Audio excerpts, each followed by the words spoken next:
चंद्रमा के दक्षिणी ध्रुव पर चंद्रयान के विक्रम लैंडर के उतरते ही इसरो अंतर्राष्ट्रीय सुर्खियों में छा गया। प्रधानमंत्री नरेंद्र मोदी उस वक्त दक्षिण अफ्रीका के जोहान्सबर्ग में थे। वहीं से सीधे इसरो और पूरी दुनिया से ऑनलाइन जुड़ गए।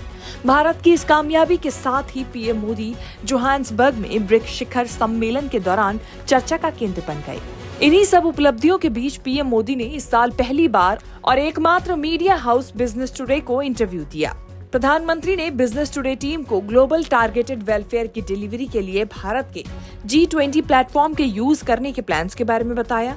इनमें इंडिया स्टेक के साथ आधार, यूपीआई, कोविन और जनधन योजना जैसी सेवाओं का इस्तेमाल शामिल है। भारत ने दुनिया को दिखाया है कि टेक्नोलॉजी आखिरी मील तक पहुंच सुनिश्चित करने में एक महत्वपूर्ण साधन हो सकती है।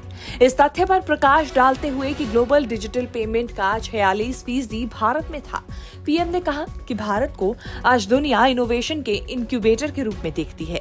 बहुत सारे देश भारत के डिजिटल पब्लिक इंफ्रास्ट्रक्चर अनुभवों से सीखने में रुचि रखते हैं और भारत ने कम से कम दर्जन भर देशों के साथ सफलतापूर्वक सहयोग शुरू किया है। प्रधानमंत्री मोदी ने ये भी कहा कि भारत G20 देशों के साथ टेक्नोलॉजी का फायदा उठाकर ग्लोबल डेवलपमेंट में तेजी लाने के लिए काम कर रहा है। प्रधानमंत्री मोदी 9 और 10 सितंबर को G20 लीडरशिप समिट के दौरान दुनिया के सबसे पावरफुल लीडर से मुलाकात करेंगे। इसमें अमेरिकी राष्ट्रपति जो बाइडेन के साथ 4 महीने में दूसरी मुलाकात और चीनी राष्ट्रपति शी जिनपिंग के साथ 3 हफ्ते में दूसरी मुलाकात शामिल है। समिट के एजेंडे में राजनीति के अलावा AI यानी आर्टिफिशियल इंटेलिजेंस और क्रिप्टो करेंसी जैसी इमर्जिंग टेक्नोलॉजीज पर चर्चा शामिल होगी।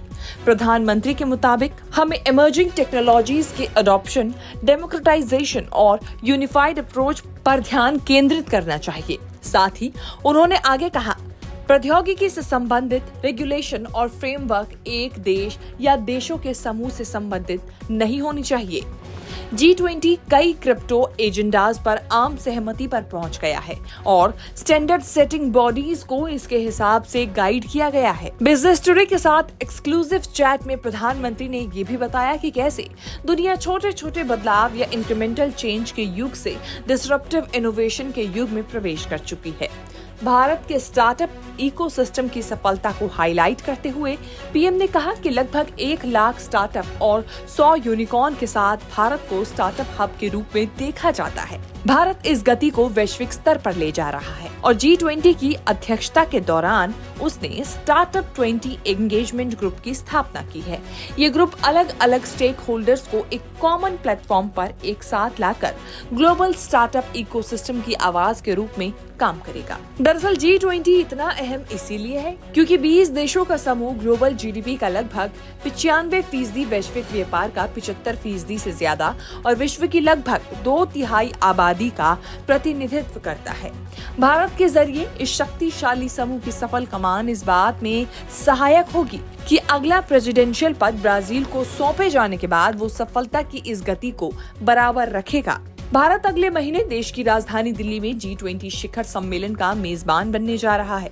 ये महत्वपूर्ण समिट दिल्ली के प्रगति मैदान के state of art convention complex में 9 और 10 सितंबर को आयोजित होने जा रही है, जिसका बेसब्री से इंतजार हो रहा है। न्यूज़ तक ब्यूरो।